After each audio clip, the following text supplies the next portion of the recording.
धरती पर मौजूद एक ऐसी जगह जहां जाने के लिए इंसानों ने 100 सालों तक लंबा संघर्ष किया। सैकड़ों लोग वहां गए, लेकिन या तो वे रास्ते से ही वापस लौट आए या वहां मौजूद फ्रोजन ग्रेवयार्ड में कहीं दफन हो गए। अब आप सोच रहे होंगे कि ऐसी कौन सी जगह है। हम बात कर रहे हैं धरती के साउथ पोल यानी एंटार्कटिका की।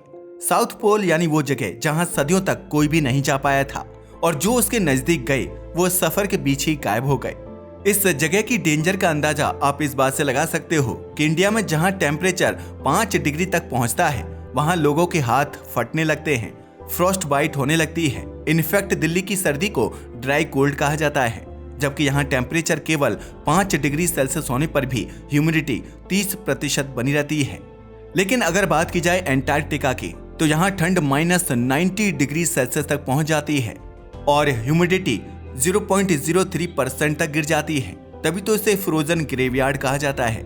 मगर सवाल यह है कि आखिर एंटार्कटिका मोस्ट डेंजरस प्लेस क्यों है? तो चलिए इसे डिटेल में समझते हैं। जैसा कि हमने आपको बताया, एंटार्कटिका एक फ्रोजन डेडलैंड है, क्योंकि आज भी इसकी बर्फ में न जाने कितनी फ्रोजन बॉडीज पड़ी हुई हैं, जो कभी लोगों को मिल भी नहीं पाई, या फिर यूं कहें कि ज्यादातर लोगों को कोई ढूंढने भी नहीं गए, क्योंकि डेड बॉडी को ढूंढने जाना खुद डेड बॉडी बन जाने जैसा था।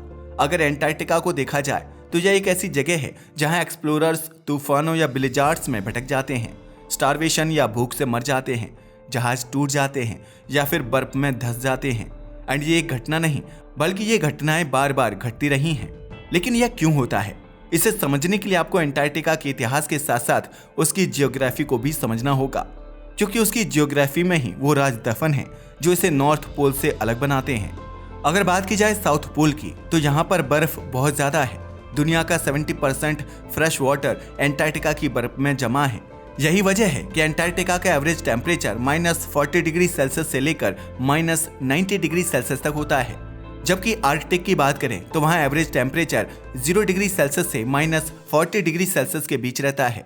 यही वजह है कि नॉर्थ पोल में कुछ जीव जैसे कि पोलर बियर्स, रैबिट्स और सील्स दिखाई दे जाते हैं, मगर साउथ पोल में इनमें से कुछ भी नहीं है। यहाँ पर पूरी तरह से जीवन शून्य है। और दूसरी बात यह कि यहाँ आने वाले बर्फीले तूफान यहाँ जीवन पनपने नहीं देते, क्योंकि यहाँ इतने खतरनाक तूफान आते हैं जो दुनिया में कहीं भी देखने को नहीं मिलते। हमें पता है आपके जहन में भी सवाल उठ रहा होगा कि आखिर यहाँ ऐसा क्यों होता है। अगर हम विंड्स की बात करें तो दुनिया के बाकी हिस्सों में विंड स्पीड 100 से 150 किलोमीटर पर आवर होती है, जो बहुत तेज मानी जाती है। लेकिन एंटार्कटिका में नॉर्मली 200 से 300 किलोमीटर पर आवर की रफ्तार से हवाएं चलती हैं, और इसके पीछे एक बहुत ही खतरनाक रीजन है। असल में दुनिया के हर हिस्से में आसमान जमीन से ठंडा होता है, फिर चाहे दुनिया की कोई भी जगह हो, शहर हो, जंगल हो या फिर पहाड़, जिसकी वजह से नीचे की गर्म हवा ऊपर जाती है। इससे लो प्रेशर जोन बनते हैं और क्लाउड फॉर्मेशन होता है। मगर एंटार्कटिका एक अजूबा है। यहाँ जमीन ही आसमान से ज्यादा ठंडी होती है।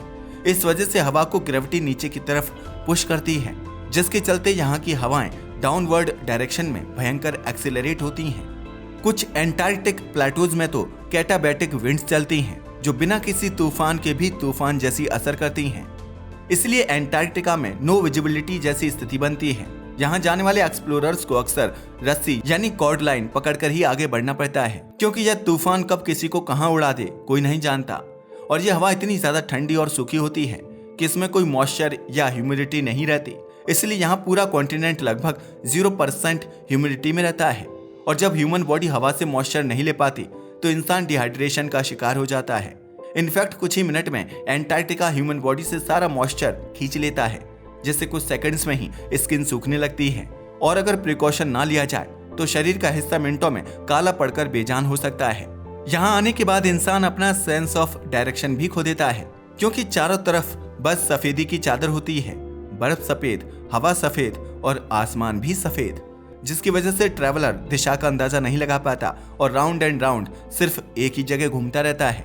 और ऐसे ही ज्यादातर लोग बर्फीली कब्र में दफन हो जाते हैं। यहाँ पर क्रेविसेस यानी गहरी दरारें पाई जाती हैं। देखने में यह सपाट जमीन जैसी लगती हैं, लेकिन उनकी एवरेज गहराई 65 से 100 फीट तक होती है। अगर गलती से इसमें पैर फिसल गया तो आप सीधे 100 फीट की कब्र में गिर जाओगे।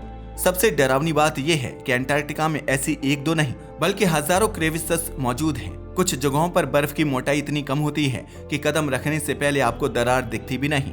क्योंकि वह बर्फ की पतली चादर से ढकी होती है। यही वजह है कि अंटार्कटिका से बहुत से लोग सेफली वापस नहीं लौट पाए। इंसान ही नहीं बल्कि एयरप्लेन्स के लिए भी अंटार्कटिका को नेविगेट करना बेहद मुश्किल है। कमर्शियल फ्लाइट्स अंटार्कटिका के ऊपर से नहीं उड़ती। यहाँ केवल वही फ्लाइट्स आती हैं जो रिसर्च और साइंटिफिक एक्सपेरिमेंट से जुड़ी होती हैं। अंटार्कटिका की दूसरी सबसे खतरनाक सच्चाई, आप खुद सोच कर देखो, अनप्रिडिक्टेबल क्लाइमेट, घना कोहरा, हवा की वजह से यहाँ इतना टर्बुलेंस होता है क्योंकि यह पोल्स के करीब है। मैग्नेटिक फ्लक्स की वजह से नेविगेशन बिगड़ जाता है। सेफ लैंडिंग के लिए यहाँ पर कोई भी स्टेशन नहीं है। यहाँ तक कि बिल्डिंग स्टेशन का भी नामो निशान नहीं है। यह कुछ ऐसे मेजर बिजनेस कारण हैं जिनकी वजह से एयरलाइंस कंपनियां यहाँ लैंड नहीं करती। हमें पता है, अब आप सोच रहे होंगे अगर अंटार्कटिका इतना खतरनाक है तो फिर लोग वहाँ क्यों जा रहे हैं? आखिर इतने सारे प्राइवेट शिप वहाँ क्यों जा रहे हैं? क्योंकि आपने बहुत सारे लोगों को देखा होगा जो क्रूज शिप्स के थ्रू अंटार्कटिका पहुंचते हैं। आपका सोचना बिल्कुल सही है, लेकिन यह तो हाल ही की बात है। अगर 1990 के दशक की बात करें तो अंटार्कटिका में हर साल लगभग केवल 5000 टूरिस्ट ही जाया करते थे, जबकि आज यह नंबर बढ़कर 1 लाख से भी ज्यादा हो चुका है। और इसका पूरा क्रेडिट विज्ञान, नेविगेशन, इंजीनियरिंग और टेक्नोलॉजी को जाता है। हालांकि आज साइंस ने काफी डेवलपमेंट कर ली है, मगर इसके बावजूद अंटार्कटिका घूमने का विंडो सिर्फ और सिर्फ 3 से 4 महीने का ही होता है।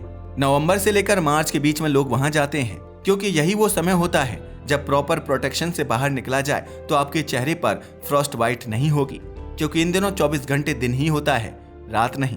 अंटार्कटिका का डे नाइट साइकिल और सीजन्स का सिस्टम बहुत इंटरेस्टिंग है। यहाँ पर 6 महीने लगातार दिन और 6 महीने लगातार रात होती है। ऐसा क्यों? क्योंकि धरती अपनी अक्ष यानी एक्सिस से 23.5 डिग्री झुकी हुई है और हमारी पृथ्वी सूर्य के चारों ओर घूमती है। इस झुकाव की वजह से अर्थ के पोल्स 6 महीने तक सूर्य की रोशनी की सीधी दिशा में होते हैं। जैसे कि जब साउथ पोल सूरज की तरफ झुका होता है तो वहाँ समर सीजन होता है, और जब यह उसी सूरज से दूर हो जाता है तो वहाँ टोटल डार्कनेस और विंटर सीजन होता है। यानी कि इन 3-4 महीनों को छोड़कर साल के बाकी महीनों में अंटार्कटिका में ऐसा विंटर रहता है कि या तो वहाँ एकदम भीषण ब्लिजार्ड दिखेगा या फिर कंप्लीट डार्कनेस। अंटार्कटिका की विंटर में तो इतना अंधेरा हो जाता है कि अगर आप अपनी आंखों के सामने अपना हाथ भी रखो तो भी दिखाई नहीं देगा, बिल्कुल टोटल ब्लैक। यही वजह है कि उस वक्त कोई भी वहां नहीं जा सकता। इसी वजह से अंटार्कटिका आज भी सबसे ज्यादा खतरनाक जगहों में से एक बना हुआ है। अब अगर बात करें अंटार्कटिका के असर की, तो इसका अर्थ के क्लाइमेट पर भी गहरा प्रभाव पड़ रहा है। अंटार्कटिका लगातार मेल्ट हो रहा है, जिससे ग्लोबल सी लेवल बढ़ रहा है। इसका असर पूरी धरती पर भयंकर होगा, क्योंकि वह दिन दूर नहीं जब अंटार्कटिका के यूनिक एनिमल्स और ऑर्गेनिजम्स इस पृथ्वी पर कुछ अलग कर गुजरेंगे। लेकिन सवाल ये है कि आखिर अंटार्कटिका के ये यूनिक एनिमल्स और ऑर्गेनिजम्स यहाँ पर सरवाइव कैसे कर पाते हैं? सच में ये बेहद हैरानी की बात है। वैसे आपका अंटार्कटिका के बारे में क्या ख्याल है? अपनी राय हमें कमेंट करके बताना ना भूलिएगा। साथ ही अगर आपको हमारी वीडियो पसंद आए तो इसे लाइक करें और हमारे चैनल को सब्सक्राइब करना ना भूलें। धन्यवाद।